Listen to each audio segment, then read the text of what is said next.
This is the Keyword Research webinar. I'm Doug Cunnington. I'm the founder of Niche Site Project. Welcome. I hope that you can hear me. And I'll just talk here for a minute while people are joining up. In the chat, please let me know. I see some people are hopping on right now. In the chat, let me know where you're from. Say hello. Let me know if it's the first time that you've been on one of these webinars as well. Always interested to hear that. And then let me know where you're from if I didn't mention that already. So just say hello. Lou's on, Curtis is on, and hopefully some people will, filter over from YouTube. I just did a super quick live stream.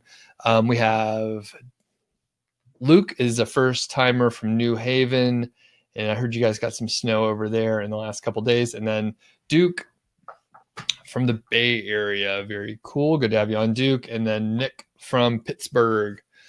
Awesome. Uncertain how many people are going to be around. And we have Mark from Eating Lunch, who is often on live stream. That's cool. Veet, David, first time from South Carolina.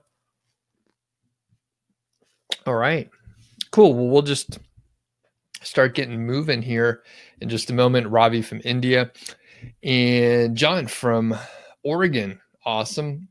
We're out in Oregon. I'm actually planning a trip over to the coast. We're going to Newport.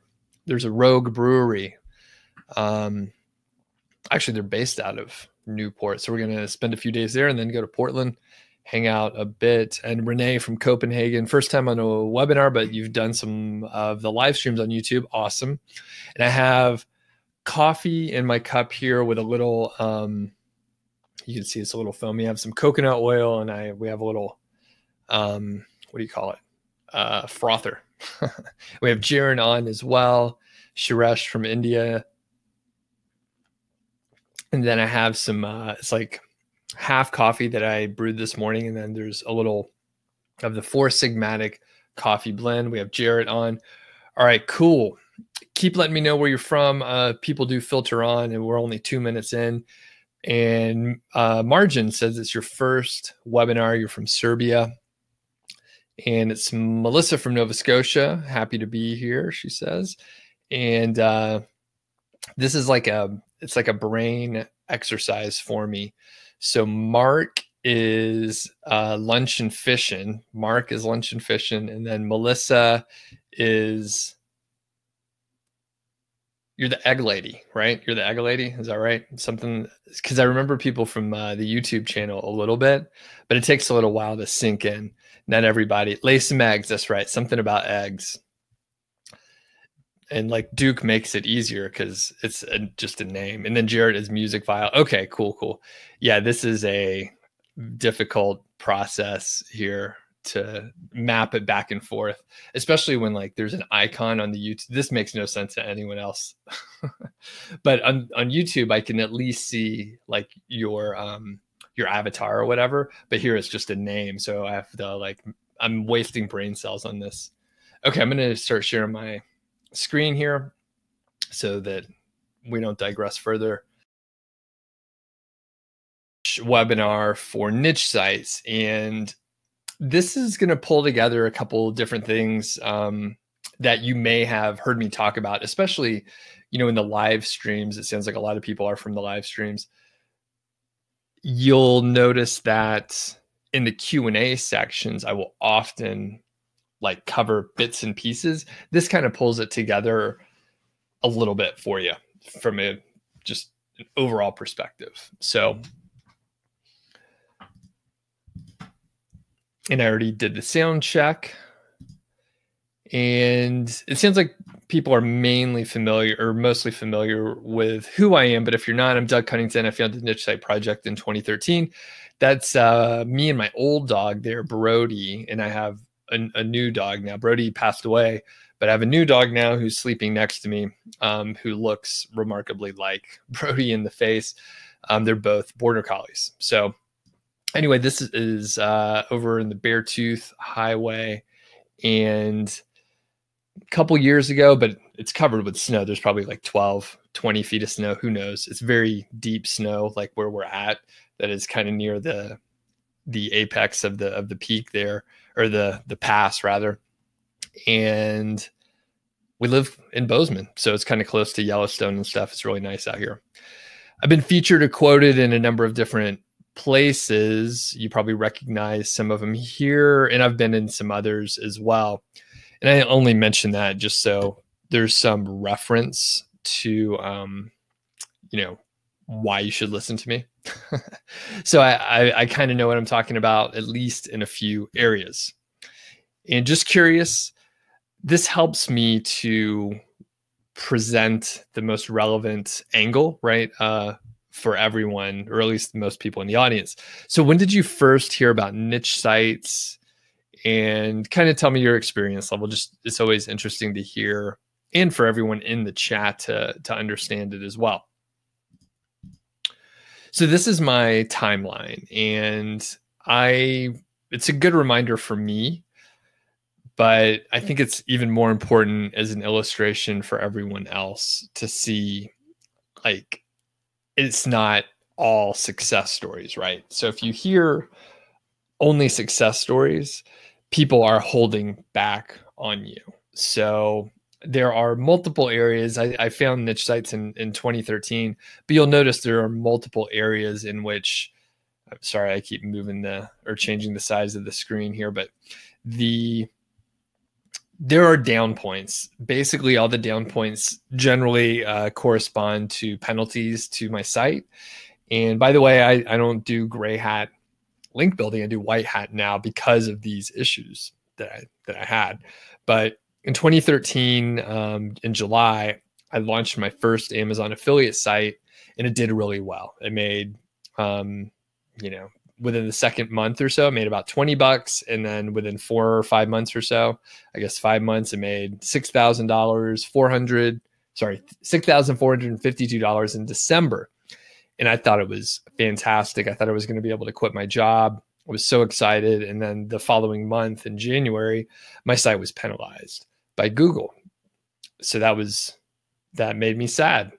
And it happened a couple more times before I stopped doing it. And then sort of the height here is June of 2017, I sold a niche site for $235,000 with a business partner of mine. It was a cool project. I documented it thoroughly, but I'll just leave it at that. So the point is, if you just see the highlight reel, you'll probably feel like it's really easy. You'll probably feel like you're doing something wrong and everyone else gets it, but you don't. But it turns out, if you are only hearing the highlight reel, and by the way, a lot of internet marketers only tell you the highlight reel, it paints a picture that's unrealistic. And, that's just the way it is. Things are hard. So next, I will mention the Q&As at the end, but feel free to, it looks like it's going to be a smaller crowd. So if you ask questions, just try and mark it as a question. You'll see the green arrow pointing to, it should look something like that. So you could mark something as a chat or as a question. And it's just a little easier if you mark it as a question for me to see it. And I'm going to hop back over to the chat because Jarrett asked, and I'll go ahead and answer this one since it's just at the beginning here. In my PMP career, did I do a lot of presentations? I seem so comfortable talking to an audience. Yes, I actually did just a ton of presentations. A lot of them were status reports and stuff like that. And it made me a little nervous at first, but once you do a few, then it's okay. And then you just keep doing more and more. And I now recall, there were times where I was like the lowest person on the totem pole, and I was presenting to one vice president and multiple senior directors on a major issue or whatever. And really it's all the same exercises. I've actually done a couple of videos on this. It's putting together a presentation, presenting it to people on not even on video like this, but just over conference calls at the time. But the reason why I'm so comfortable also is in the last year, I've done probably 100, I'm not even sure, probably 150 live streams. So they were really bad at the beginning, but they're better now.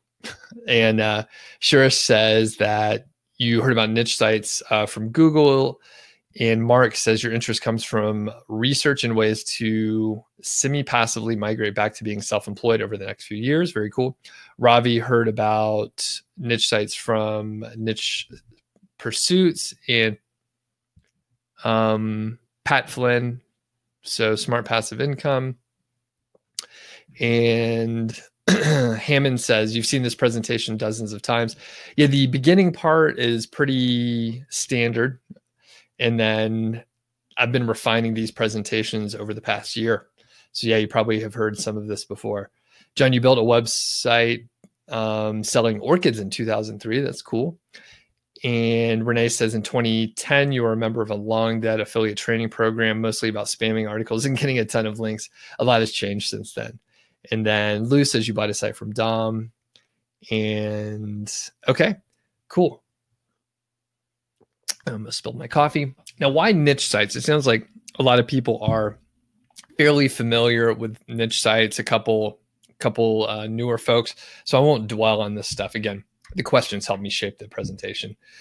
So niche sites are a great way to get sort of an overview of skills. So you have to work on the infrastructure of the site, hosting, the domain name, themes, plugins. Like you get a taste for WordPress, and then you move on to content. Maybe you hire a few writers, so you learn about outsourcing, you learn about writing content.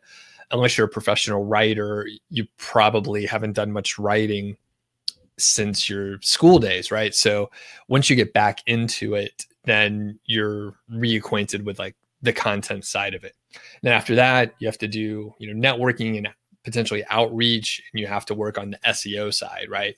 So each one of the things that I just mentioned could be a job that you create for yourself. So in any case, you could build websites, you can create a content service where you outsource content to other, to writers, and then you serve as the hub and you help, work with the clients, and then you get the writing done, and then you give it back to the clients. SEO is huge, right? You can create your own agency and so on, right? So it's a great way to get a taste for a lot of different things. You could stick with niche sites, or maybe you find that you want to do WordPress development. You don't want to have clients. You just want to build custom themes for people, something like that. So niche sites are great. And I've seen people do exactly what I just mentioned, right? They either stick with the whole package or they branch off and do a specific thing. I mean, you could even get into copywriting via niche sites if you found a path over to it. And keyword research. So I'm just going to hit the last couple comments that we had here. So Curtis says you've been a dabbler for years, but you just started taking things more seriously. And last month you had your first $1,000 profit month from ebook sales. That's awesome. And you're looking to get it higher this year. That's awesome. Really cool. Congratulations. Shira says you want to quit your job. You've been working on a site based on the keyword golden ratio. Very cool. And Lou mentions you bought a site from Dom, but you got overwhelmed and didn't do anything with it, which is very common. Actually, Dom and I are friends, and we've been on each other's platforms and stuff. And we've known each other since, really we got started around the same time, at least with our internet marketing blogs. And I hear that quite often, Lou, where people will buy a pre-made site and they have a foundation to start with, but they don't know what to do, even with, and I'm pretty sure people look at as much information as they can, and it's really difficult to figure out what to do. Okay, let's get to the presentation here. So this does apply for any kind of keyword research and any kind of content, but I'm going to, sort of specify this is for niche sites today, but all the ideas and stuff will apply if you're working on an e-commerce site, or if you're just creating a blog on a topic. This stuff will still work. And next, as to methods, this is a quote that I just want to emphasize. So as to methods, there may be a million, and then some, but principles are few. The man who grasps principles can successfully select his own methods. The man who tries methods, ignoring the principles, is sure to have trouble. And that is an Emerson quote, although I've been told that it is a different Emerson, not Ralph. But if there's any history buffs out there, maybe let me know. So the point here is you can do what I'm telling you. I try and focus on the principles though, right? But you can follow the steps and it may work for you in general, right? It may work for you, but as soon as something changes, if an algorithm changes, if an affiliate model structure changes and you don't understand like the principles and why we're doing certain things, you won't be able to adapt. But if you have the principles, well, it applies anywhere. And that's, knock on wood. I feel confident. I don't think I'm going to need to work a corporate job. I'm not so rigid that I'm going to say I'm never going to work in corporate again. Things change, right? There could be a match, right? It could be a fantastic opportunity to work with people I like and work on something that I'm interested in. But apart from that, I mean, I see a path, the principles to like work for myself. And I believe that because I know the principles, I didn't just verbatim copy people. I can do it. Now, in the beginning, right, you may need to copy certain strategies and then explore the why and understand the principles in a deeper way. And then you can apply it somewhere else. And I think that's where really powerful stuff comes from, right? So if you figure out how to do and I'm just going to make up an example. If you figure out how to do keyword research for niche sites, you understand the principles, and then you take those same ideas and say, apply it to another search engine. For example, maybe Pinterest. And you apply those ideas on the Pinterest area where maybe they don't have as sophisticated SEOs working on the Pinterest side. You may be able to just like find a pocket where you could really take advantage of your knowledge of the principles. So just making the point. The other thing is, this stuff seems to work pretty well for me, but in your applications, you may have to tweak it a little bit. So if you understand the principles, you could adjust the methods. Okay. Here's the 4 things we're going to go over today. We're going to talk about types of keywords, keyword volumes, the target keyword volumes, and then the keyword golden ratio. So you'll hear the keyword golden ratio abbreviated as KGR, often by myself, others, and at this point, I've said it enough people are using it. There are services out there that do KGR keyword research for you, right? So those are out there, and other people are writing and talking about it. So that's a good thing. The 4 types of keywords. This is important to know. And yesterday in my live stream, I made a few mistakes based on choosing the wrong kind of keywords. So buy now is like a pre-purchase keyword, and it seems like, you should go after these. However, these are keywords that people use like minutes before buying. So it would be something like coupon codes or like buy now ballpoint pen, right? People probably wouldn't search for that specifically. But the problem with these kind of keywords is most of the time e-commerce sites are going to dominate. So if you just type in a product type like ballpoint pen, you'll end up with e-commerce results, not niche site results. So it's just harder to rank for those because Google knows people want e-commerce results. They're not doing research. Next is the product. So this is earlier in the pre-purchase, like sort of funnel, and people are researching a specific product or a specific, model even. And these are good ones. This is really where I focus, a product type keyword. And next is informational. These are how-to type keywords, and the vast majority of keywords online are informational keywords. People are looking about like how to do something. And last are general information. So these are tire kickers. People are just learning about it. And a lot of times when you see results around these, you're going to see like more Wikipedia type results and just general information. So, I guess the other part to mention is when you just look for a specific like product name, you may end up with a general information type products or keywords as well. Now the search volumes. And I did a live stream a couple weeks ago on this topic, and it turned out to be pretty popular. So maybe I should do more of that. Duke is telling me the slide is out of focus. Anyone else having issues with the slides or anything?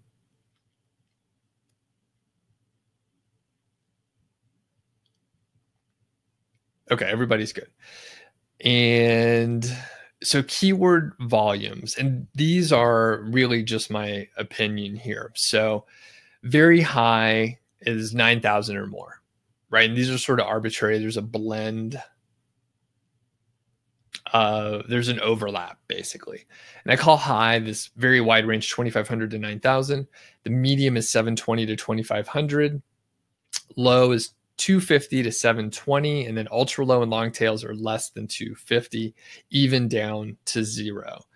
And I spend my time in the low, medium, and the ultra low, so 2,500 and less primarily.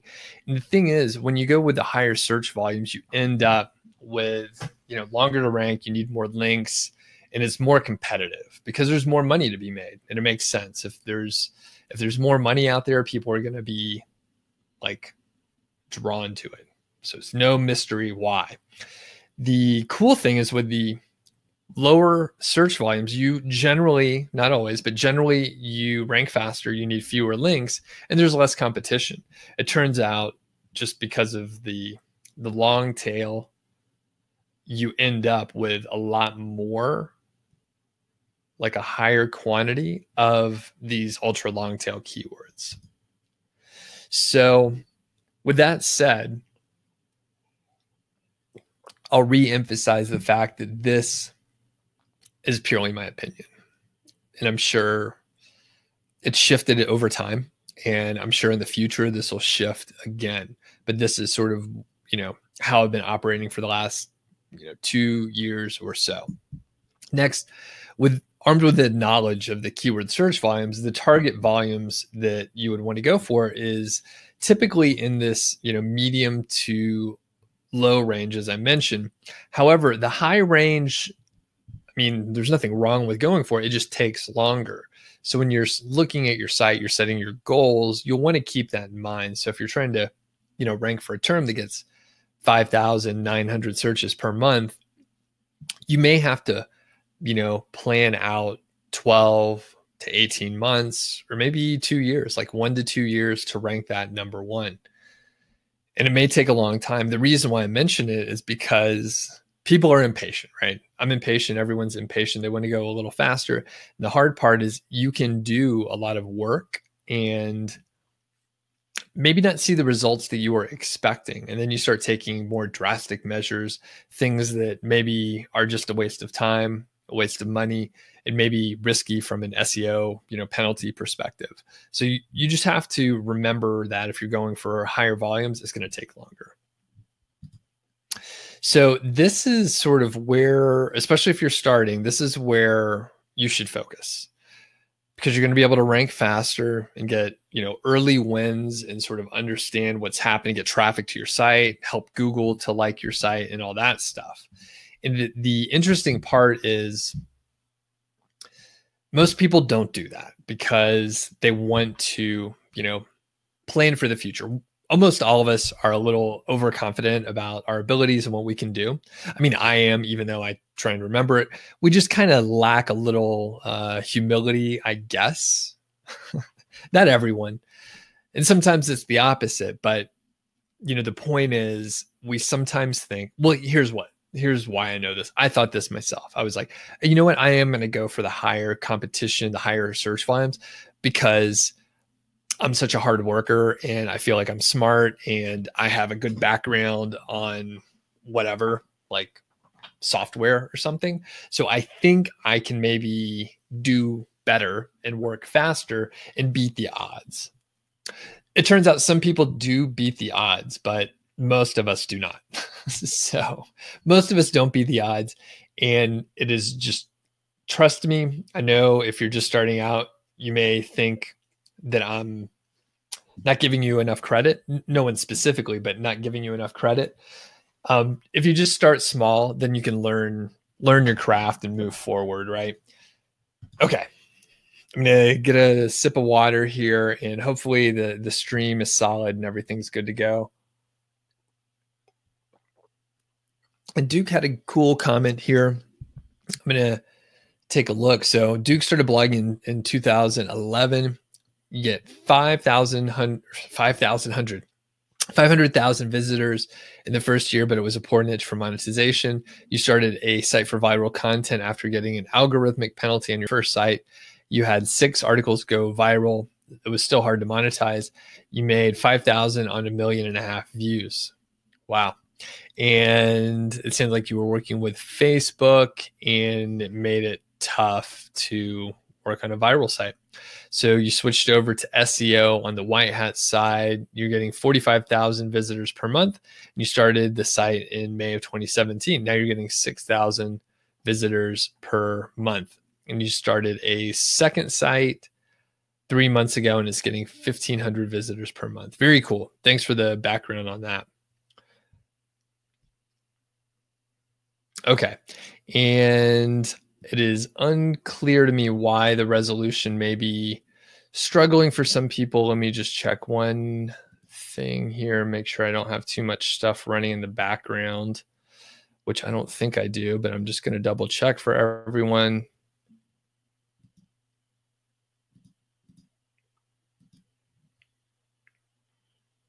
Yeah, like I said, I don't think I have other stuff running here, but I'll double check. In fact,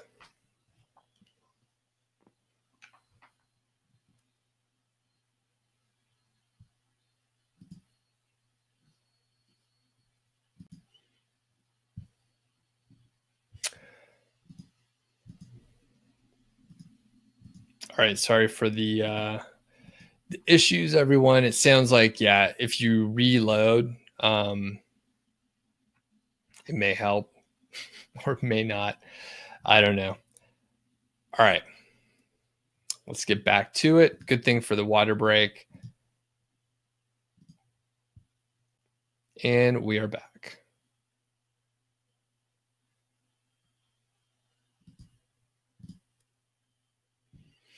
Okay. And a quick little defense. So Renee says, is the software not performing well? It was the same when Income School had their webinar. Watch the review from yesterday. So in general, it seems like the further away people are geographically, the worse the software is working. However, I'm not 100% sure. Sometimes it just, there's some issues with it, but it seems like most people can at least see some stuff. All right, the keyword golden ratio. So this is where it sort of comes together. You take the all-in title and you divide it by the local monthly searches, where the local monthly searches is under 250. Now, the LMS should be for the geography in which you're targeting. For most people, it should be the US because the searches, there's more searches, right? It doesn't have to be. And the numbers will probably be different if you use a different geography. However, I haven't tested it, but just keep that in mind. You want the ratio to be 0.25 or less. And I'll show you in a couple of screenshots here how to do the all-in title search.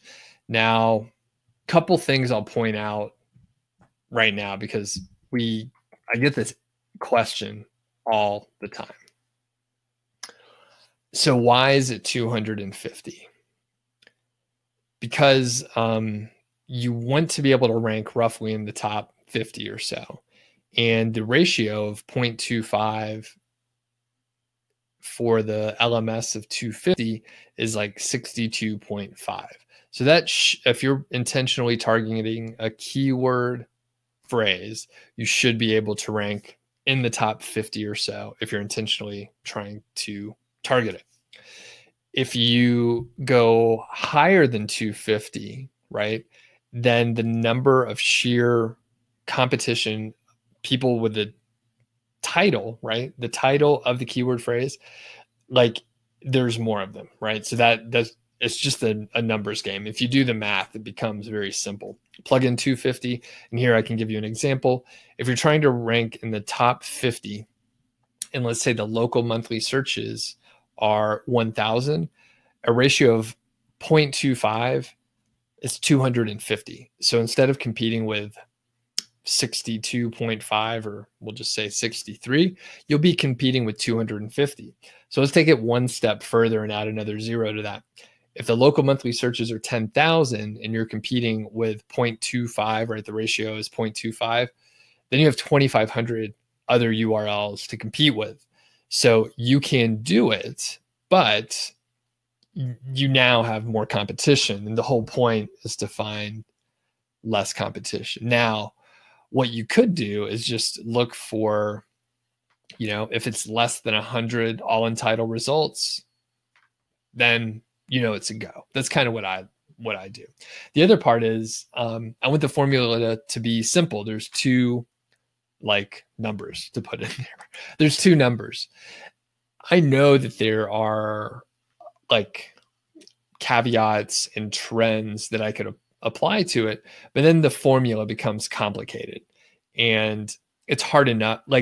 People have literally emailed me. They were upset and they said, the formula is too complicated. Why am I teaching this terrible idea, making things so complicated? Well, it's only two numbers. It's really not that complicated, but I couldn't imagine if I actually had a complicated formula where there were some ranges to apply and some different ideas to put in there. I mean, it would be terrible. So anyway, I keep it simple. If you're just starting out, you haven't used the formula before, follow the formula. After you publish 50 articles using the formula, then, you start experimenting some. So, and in the interest of time, I'm going to skip the specific example in Keyword CAG, but it doesn't matter what tool you use, okay? You can just get the keyword volume from any tool that gives you keyword volume. So here's the example. Number one. So this is the search phrase that we're going to look at here. So it's which electric shaver is best for sensitive skin. And the all-in title is it's all-in title, no spaces, no quotes, which electric shaver is best for sensitive skin. And you can see you just put it into the search bar here. And then you end up with 4 results here. Now you see the keyword golden ratio is the all-in title results divided by the number of searches. So it's 4 divided by 10. That's 0.4. So that doesn't meet our criteria of 0.25. So that means it's a no-go, all right? It doesn't meet the criteria. Example 2 is best electric shaver for a bald head. Again, you just use the all-in title, no spaces, no quotes, no double quotes, nothing like that. And then you end up with 26 results, but the search volume is 210. So we end up with 0.12 for the ratio. That's good. It needs to be under 0.25, so we can go for it. And that should probably rank in the top 50, within hours after you publish it. And here's a pro tip. Listen to Google. So they give us a lot of information. So on the search that I just mentioned, the best electric shaver for a bald head, at the very bottom of the page, Google gives you related searches. And if you use a tool like Keywords Everywhere, you see this little information here. Keywords Everywhere is a free plugin or it's an extension for your browser, and you get a little extra information. So you could quickly see, hey, I need to explore these a little bit more. I wouldn't go for skull shaver because the searches are too high, but I would look for skull shaver review or elite head blade razor. It's a search volume of 0, but I would maybe take a look just to see. So I see some questions popped up, and since they are related to the keyword golden ratio topic, Jarrett says, when you're comparing to all in title, does that mean that Google prioritizes the keywords in titles first? Because when you search without all in title, searches come up without the keywords in the title. So, no, we don't know. Google doesn't, you know what? I'm not 100% sure what you're asking, but as far as like the normal search, Google doesn't necessarily prioritize with keywords in the title first. However, this is a good way to search to find out if people are intentionally targeting a keyword phrase. If they are targeting a keyword phrase, then you could expect they're targeting it in the title, they're targeting it through the body, all the multimedia, everything is targeting the keyword phrase. So if you find that there aren't that many sites trying to do that, that's a good thing. So hopefully that was clear. If you need follow-up information, let me know. Duke says, with KGR keywords, do I still go for it when your keyword tool says the competition is medium or above, even though it qualifies as a keyword golden ratio keyword? When you say the keyword tool and the competition, are you talking about like the keyword competitiveness number, the keyword difficulty, stuff like that, Duke?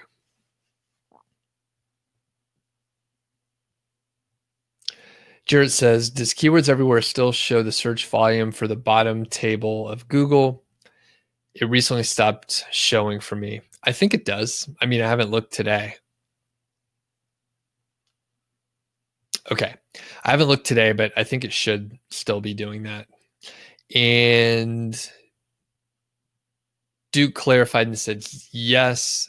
So basically, I ignore the competition evaluations by keyword tools.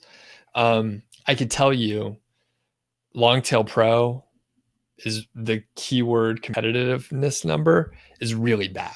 It's really bad. And I recently did a review. The tool is better. I'm going to publish the review coming up here soon. The tool is pretty good, to be honest with you, as far as like usability, in that it used to crash every time that I use Longtail Pro. Now it doesn't crash.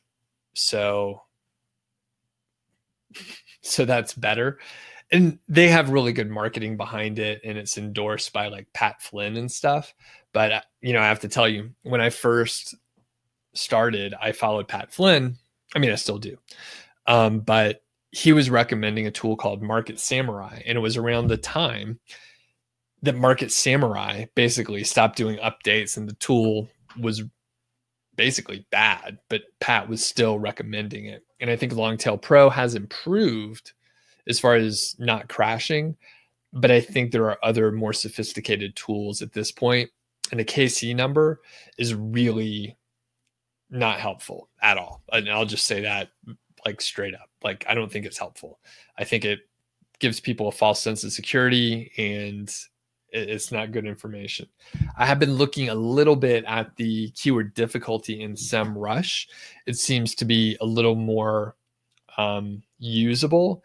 And what I'll do, Duke, is I won't necessarily go for a word or not go for a keyword based on the keyword difficulty, but I'll rank it so I can get some relative sense on like at least where that tool, SEMrush, that is, at least where that tool ranks it. Okay.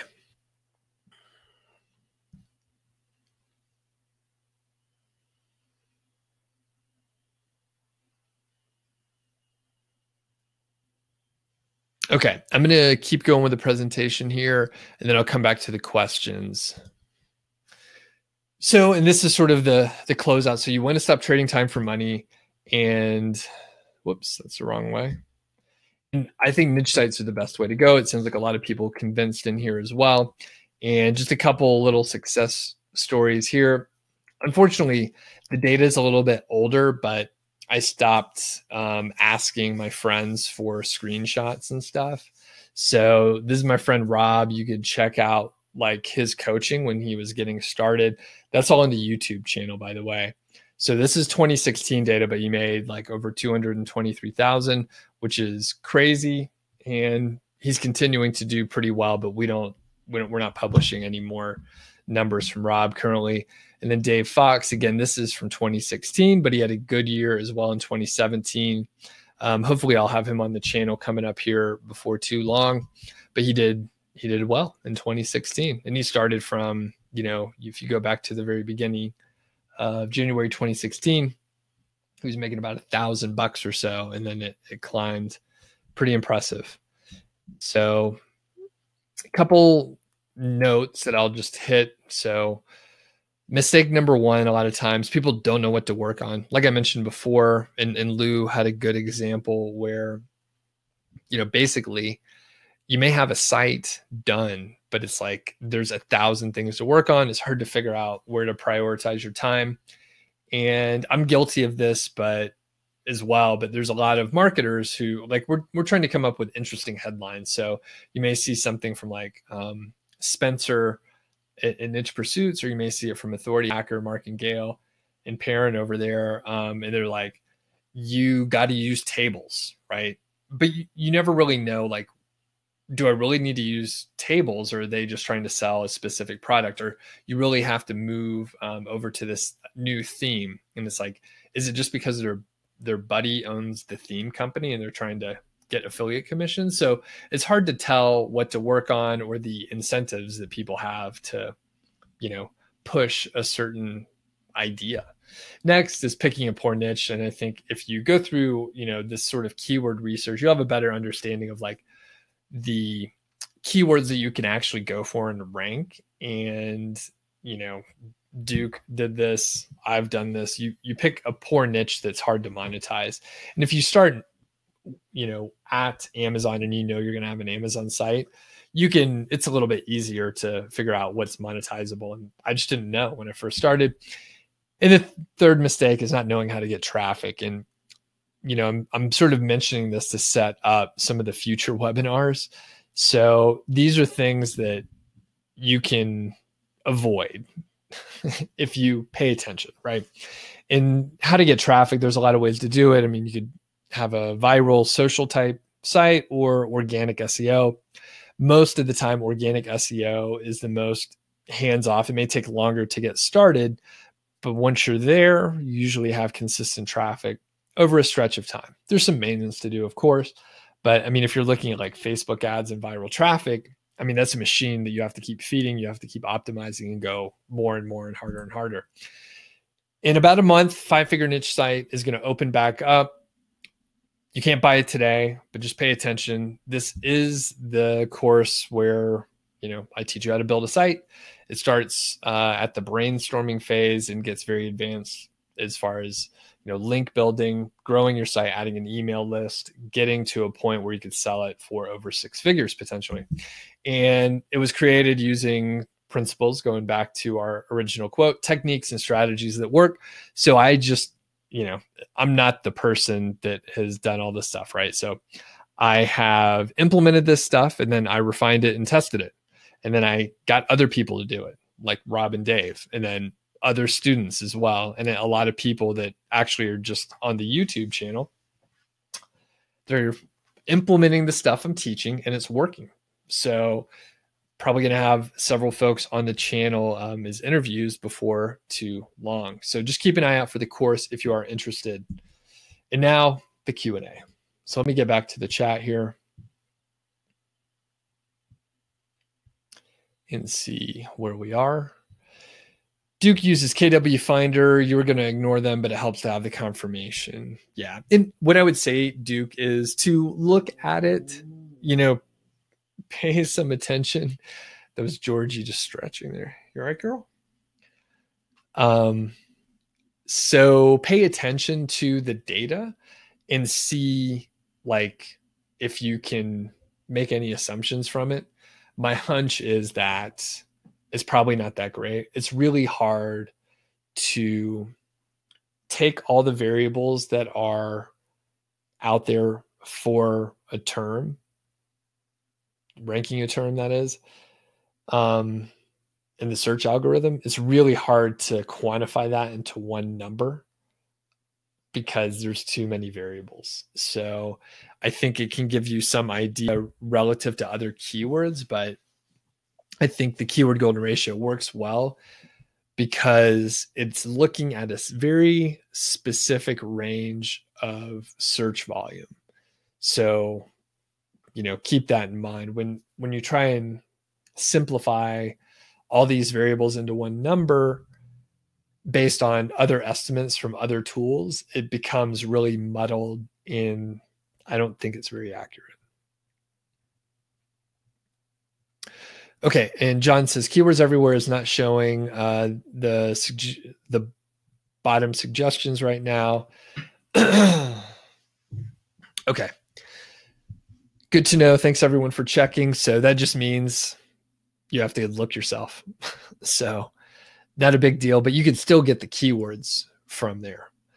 Curtis says, is there a fast way to figure out the all-in title? The answer is no. You have to check them one at a time.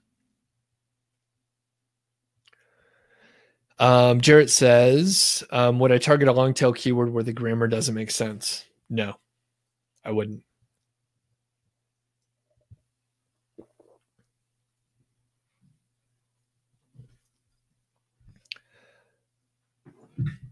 David says, in my example, I said you may end up around number 50 in the results. If so, is the next step to wait and see how it adjusts over a period of time? Yeah, basically, you should land in the top 50 most likely. Sometimes not, right? Not always. No, these don't work 100% of the time. The majority of the time they do. Basically, yeah, you may have to wait several weeks. Maybe you land in the top 50, and then over the next 8 weeks, it moves up. Or it doesn't. It may sit there. After that, I would look to add links. And in fact, you don't have to wait to add links, right? So you could add links through like blog commenting, right? So I've seen people rank just from blog commenting with no follow links. Additionally, you could add more content.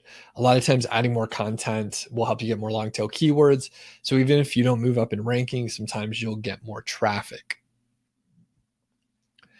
And patience is key. And I'll mention there is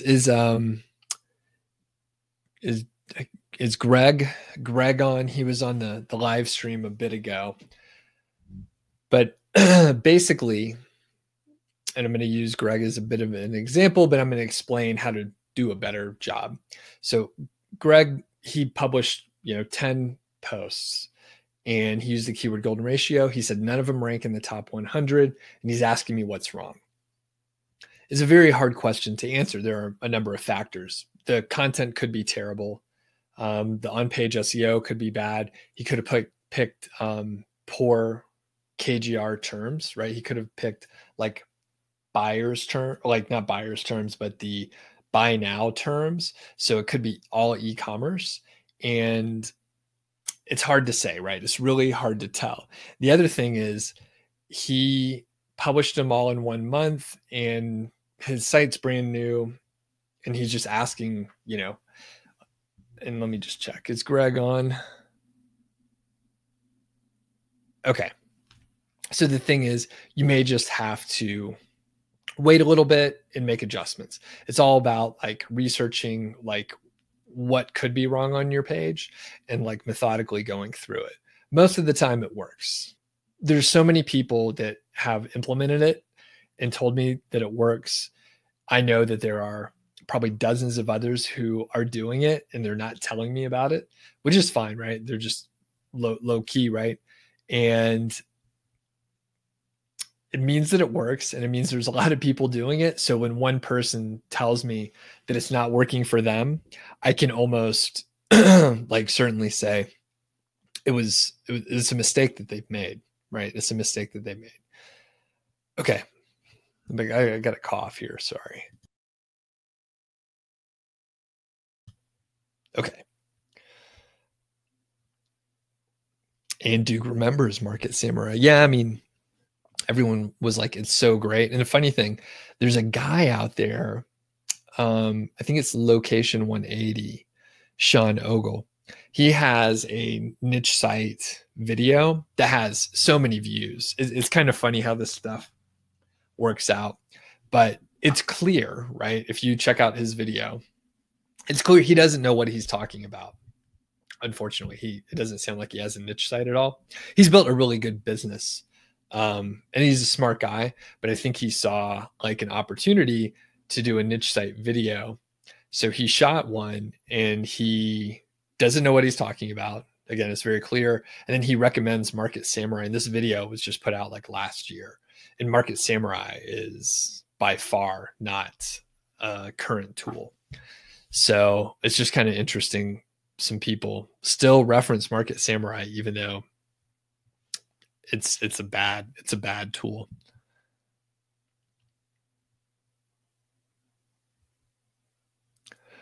Okay, and then V says is telling us about an off topic. So under rules, tech companies would be able to supply companies with more information. So the EU is preparing to have regulations for search engines. Interesting. That could be a little bit more interesting.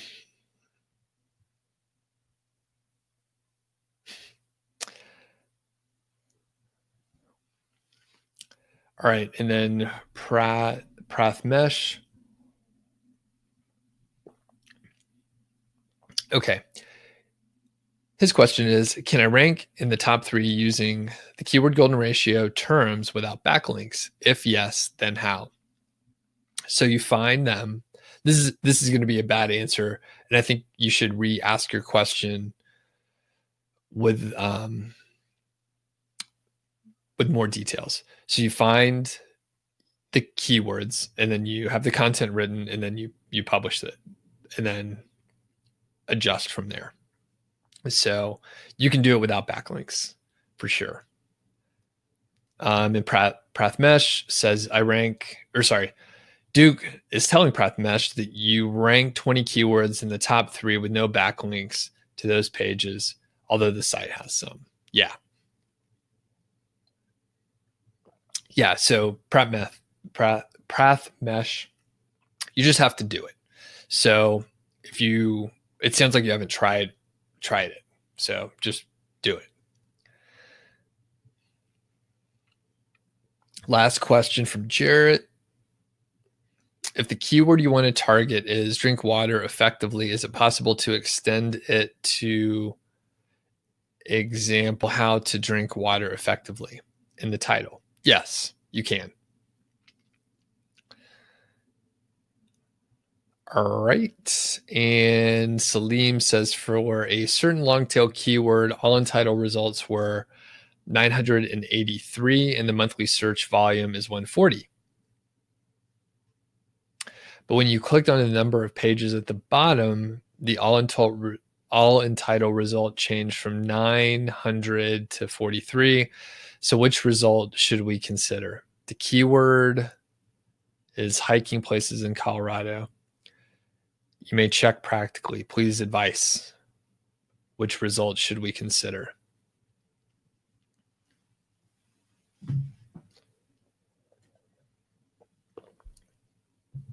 I would probably assume that 983 is more accurate. And if it looks like it's not going to work, probably avoid it. Go for the slam dunks. So if you're getting like weird results or something, check again, ask someone else to check, stuff like that. But yeah, basically, I don't know. I haven't seen anything like that.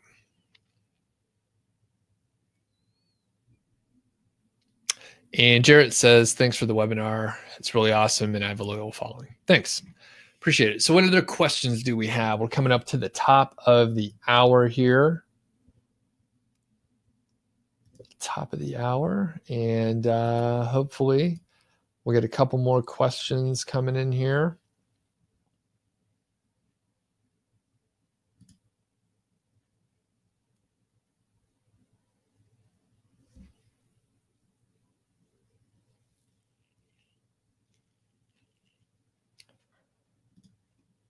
All right, all right.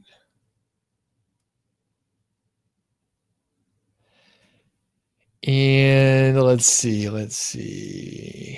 And Veet says, Salim, you're right. It comes up with 51 results on page 6.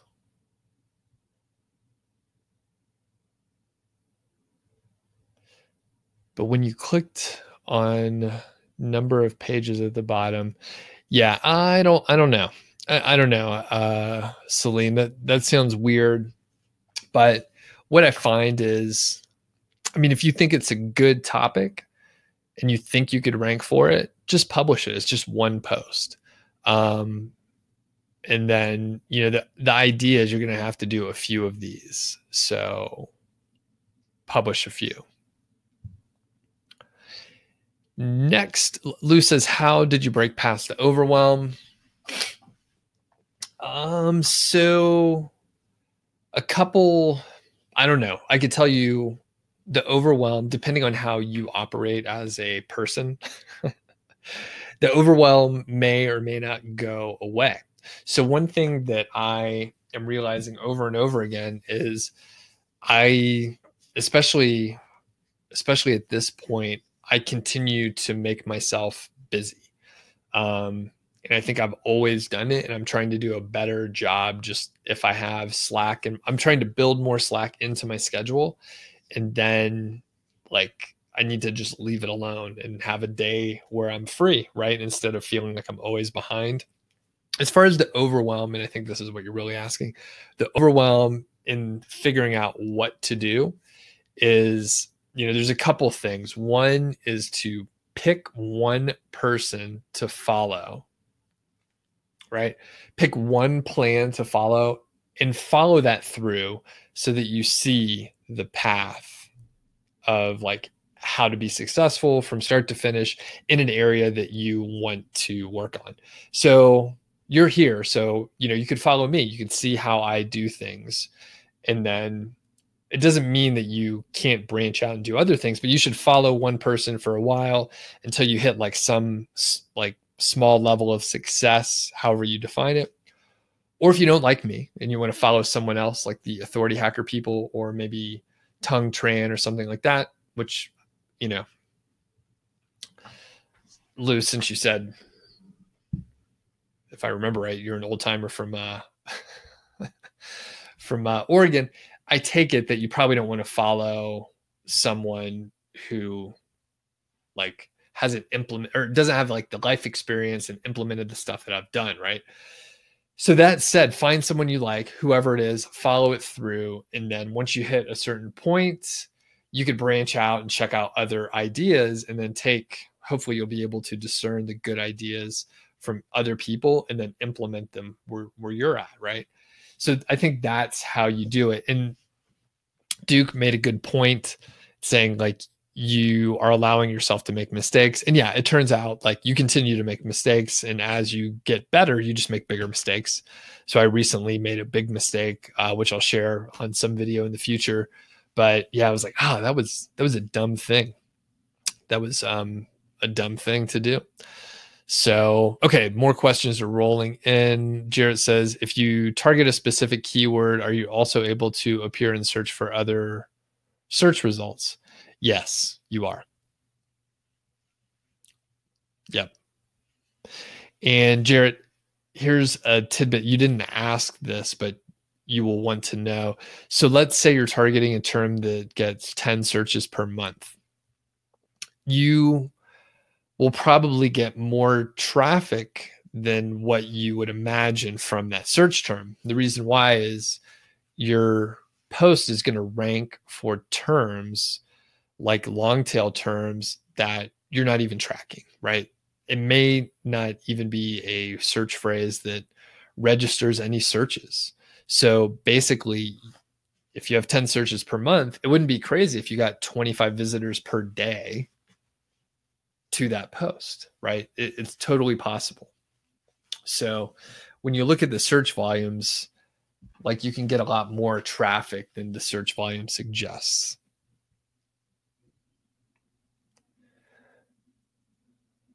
Okay, and Salim says you already published that post, but why is it happening like this? The answer is I don't know. Have I ever experienced it? No.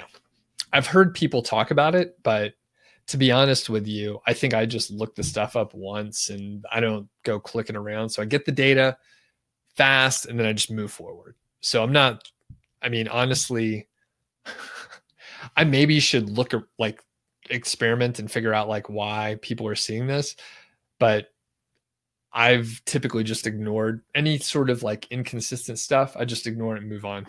So I think people may be like more analytical than myself.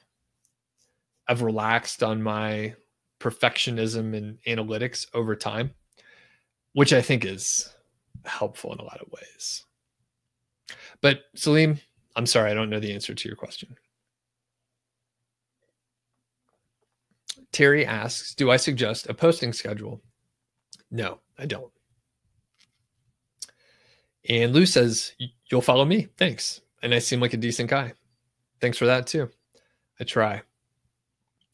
And Jared is asking even more questions. You don't have to apologize. It's what we're here for. And I'll just, in the future, I'll save you some time. You don't have to put last question because there's always more.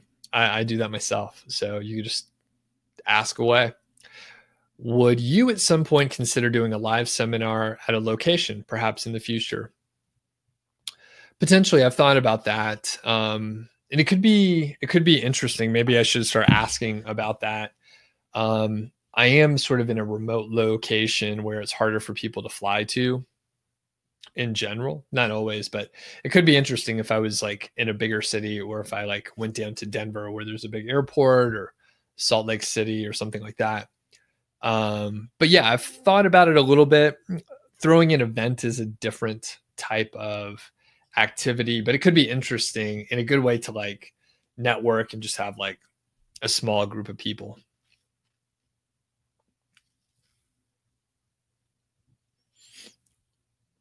All right, Lou is out of here. See you later.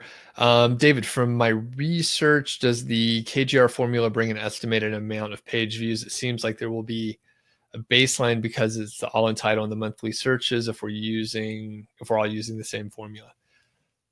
Good question. I've never, again, back to the analytics, I've never looked just from an anecdotal point of view.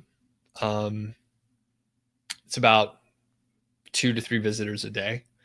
But, and here's a cool thing. I haven't mentioned this much before. I talked to one of the YouTube viewers named Ellen as a success story. And she and her husband developed an ROI calculator for the KGR type articles. In her formula, she uses 2.5. And I've seen that in my experience. That makes sense. Now, the thing that happens is her site's fairly young, right? Her site's less than a year old, but it's over 6 months. So it's out of the sandbox. But the thing is, like, I have some posts that end up getting something like, 25 visitors a day, and it was a local monthly searches of 0. So it's getting quite a bit of traffic per day, and the local monthly searches were 0. And there's other, there's other examples where the LMS was 250, but it may bring in less traffic. So there's a number of variables out there again. So some assumption would be 2 to 3 visitors per day per article. And, you may have to throw out the peaks and throw out the bottoms. So, okay. Next, I have created Amazon affiliate site. I want to know, is SiteStripe is the best and only way to use Amazon products and links on my website? The answer is no to either of them. So the SiteStripe is fine to use. Is it the best? Well, that's up to you. You can use whatever you want. There's a lot of tools out there to do it. SiteStripe is fine. Is it the only way? Oh, sorry, Georgie. Is it the only way to put links on your website? The answer is no. There's a lot of ways you can put links on your website. There's a bunch of plugins. Bob just says, Red Lodge, question mark. Do you have any follow-up on that? Red Lodge, what? It's a nice spot down there. Driven through Red Lodge. Okay.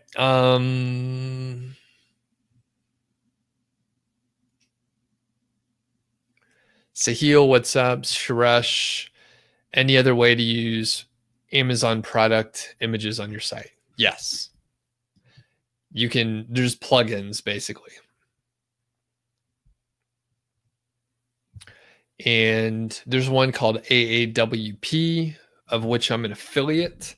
It is very good. I'll mention that. It's a very good one. And let me see if I have an actual affiliate link for you right here.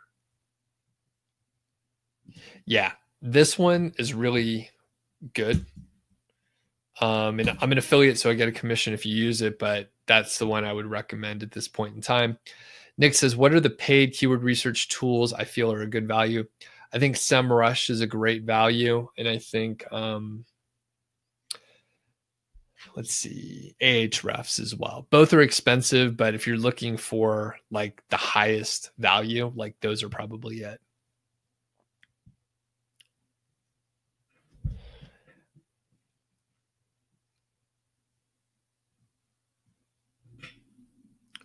All right, Jarrett has to go. Thanks. Appreciate you hopping on. Garrett, not Jarrett. All right, thanks for letting me know. David says, do I recommend acting on keywords with 0 monthly searches? Yes, I do. Suresh says, can I specify any free plugin to use? Okay. Just use the SiteStripe. If you're trying to watch your budget, don't use any plugins. Don't use free stuff. Free stuff often sucks. So just don't worry about it. Just use the SiteStripe. It's totally fine. And all right. D Shoppa High. All right. Is on. What's up?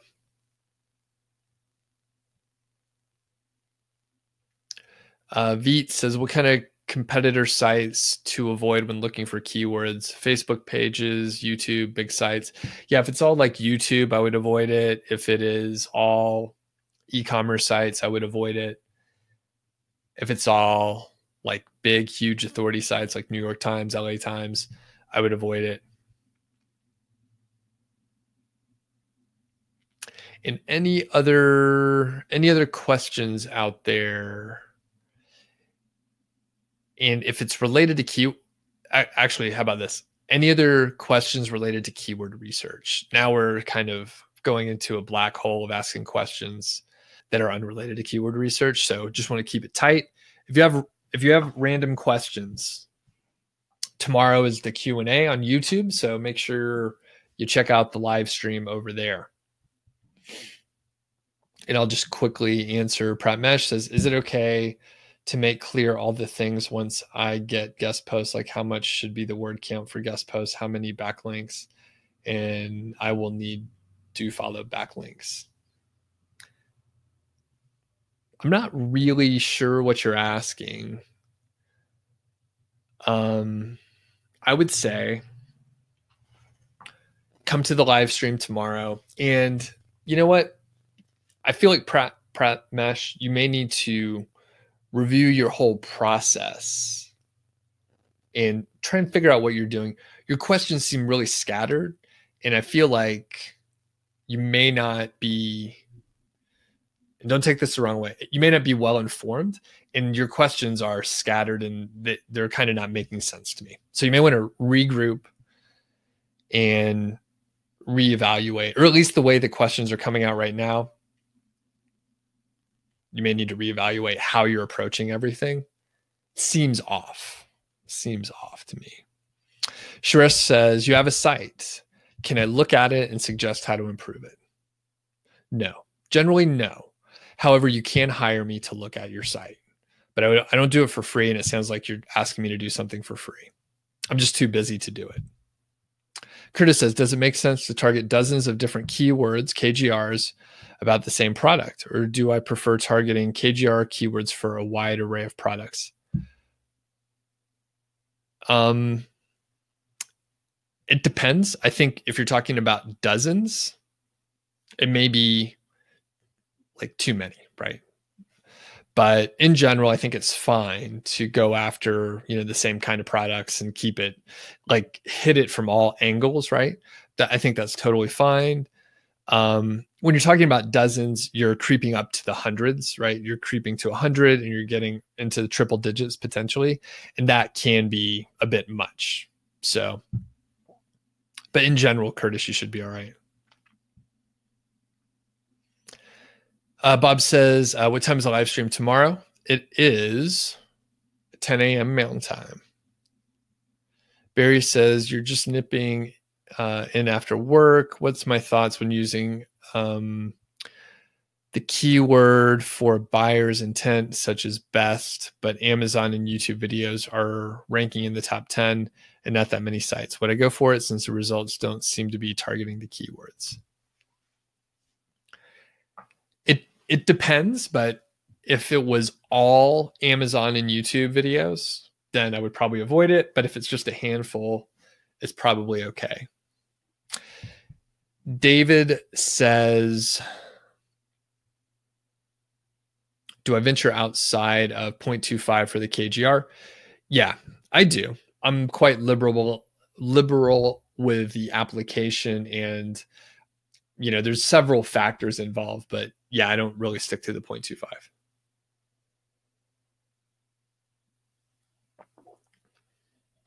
Suresh says, if multiple KGRs are related to one product, should I include all of them in the same article or create a different article? Okay. They should be separate articles. So that's literally how it works. And if you look, remember, you need to understand the principles and what we're doing. So we're literally looking for the post that use the all in title, right?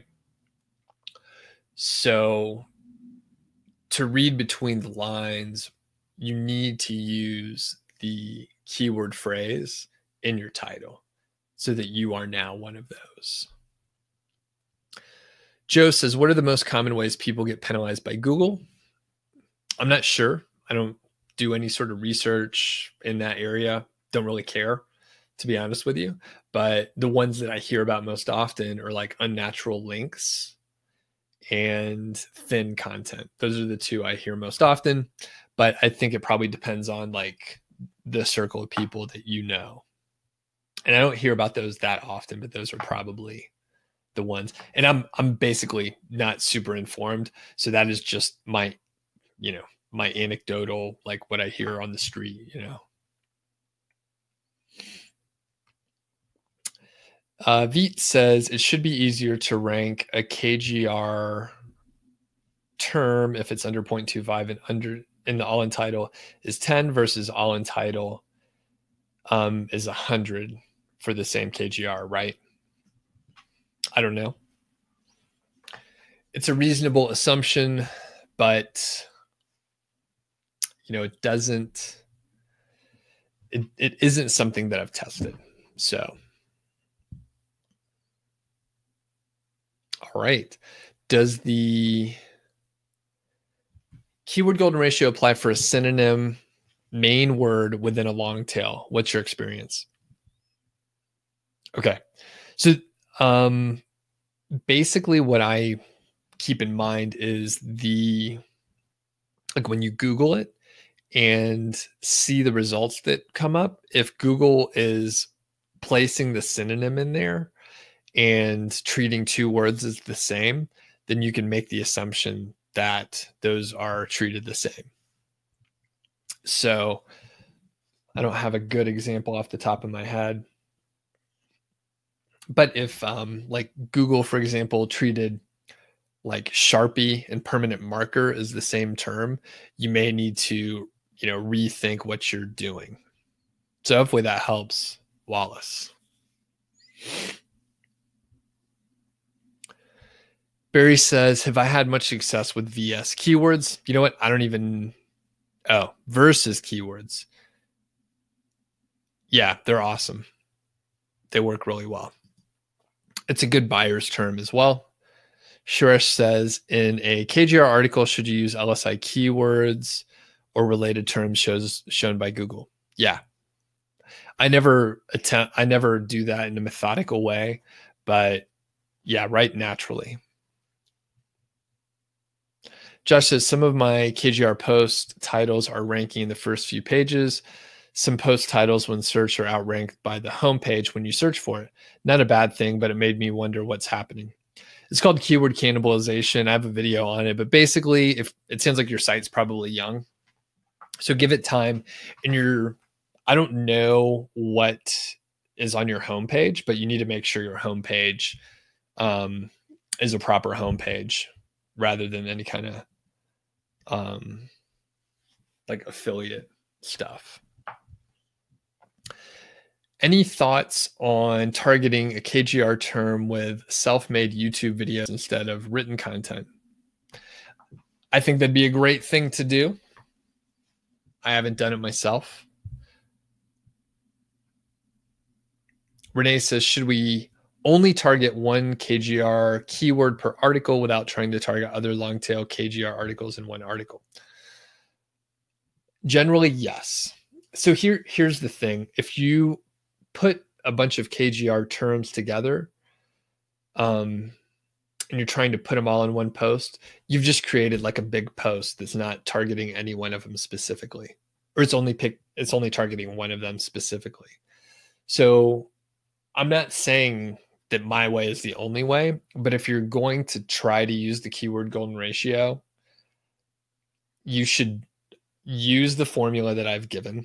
You should follow the formula that I've given you. And then you need to put the keyword in the title. That is how it works.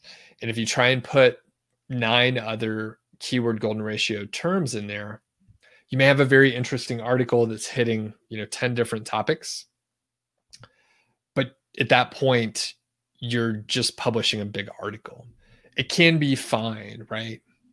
There are other people that teach other stuff, right? Other methods, and their methods may be closer to what you want to do. So if the KGR isn't like how you want to do your site, that's totally cool. It's just the way that I find works really well.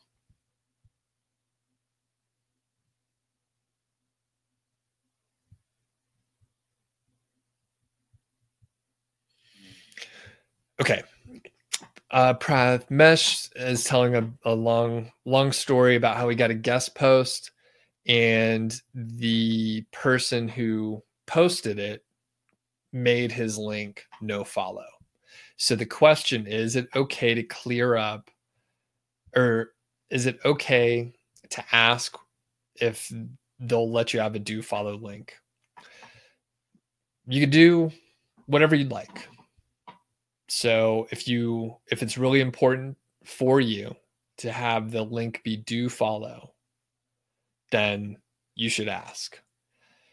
But I will caution you, if you ask that, it will come off kind of pushy and it will be a little bit rude. Most people will allow you to have a do follow link. So it's totally up to you. And I would tell you, Pratmesh, to experiment, see what is working best for you and then do that.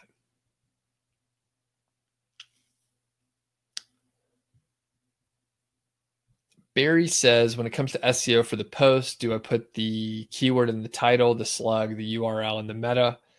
I've been doing it, but I worry it may be too dense. It depends. So if it's a keyword golden ratio term, then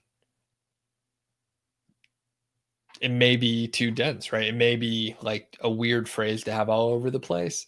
But like, number one, I don't do meta descriptions anymore because Google just kind of ignores them. Google just puts in whatever it wants. And as far as the title and the URL slug, for sure in the title. As far as the URL, whatever you want to do. So there's flexibility, Barry. Sometimes I take out, or I guess some of my VAs have taken out the stop words or whatever per the Yoast SEO suggestion, but I don't think the stop words matter. Sometimes I have longer URLs, sometimes shorter.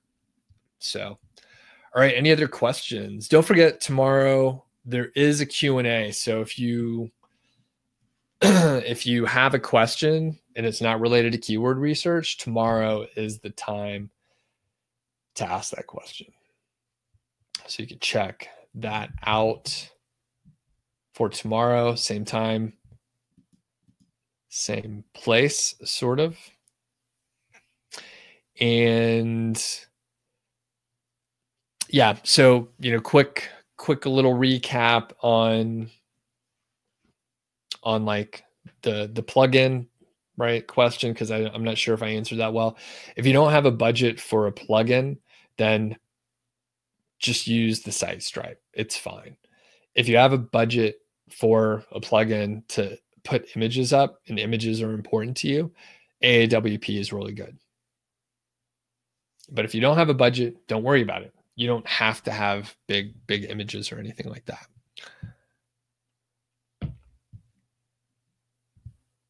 And Dami says, can I create a YouTube reminder for YouTube for the live stream? It should actually be there already. Can you check that out for me? I thought I went and went to the channel and did that whole thing. I thought it's already scheduled. Can you check that out, Dami?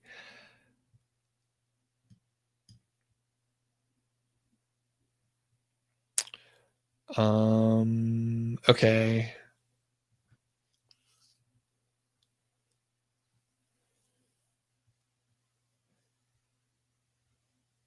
Okay, and Wesley says AAWP is amazing.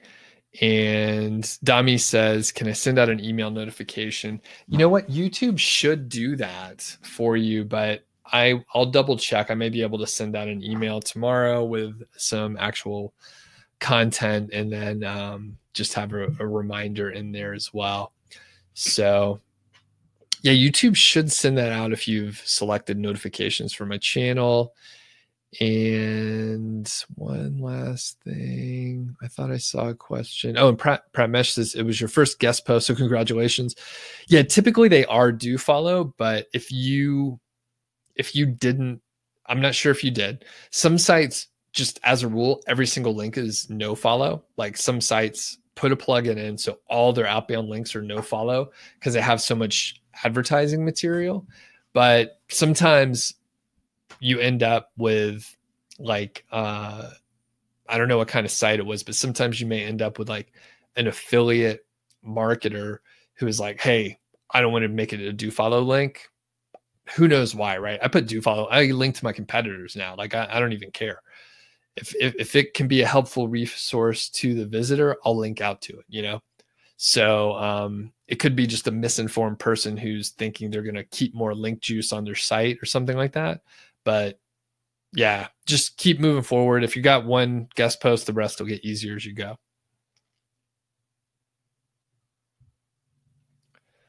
All right. And Terry asked a question for the Q&A tomorrow. Cool. I'll put that in there.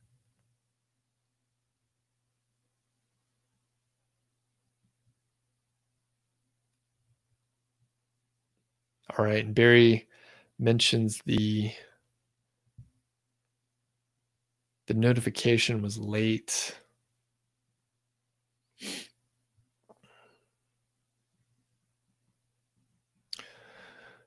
Cool.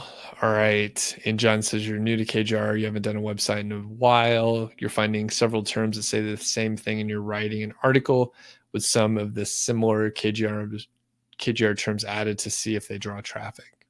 Interesting. Yeah, and I mean, yeah, it's definitely worth it to try, and I think that's the right way to approach it. So, all right, I think we're good to go here. We'll end it here. Thanks everyone for joining, and we'll catch you on the live stream tomorrow, or if you're watching the replay sometime in the future, watch some more videos. Thanks. See ya.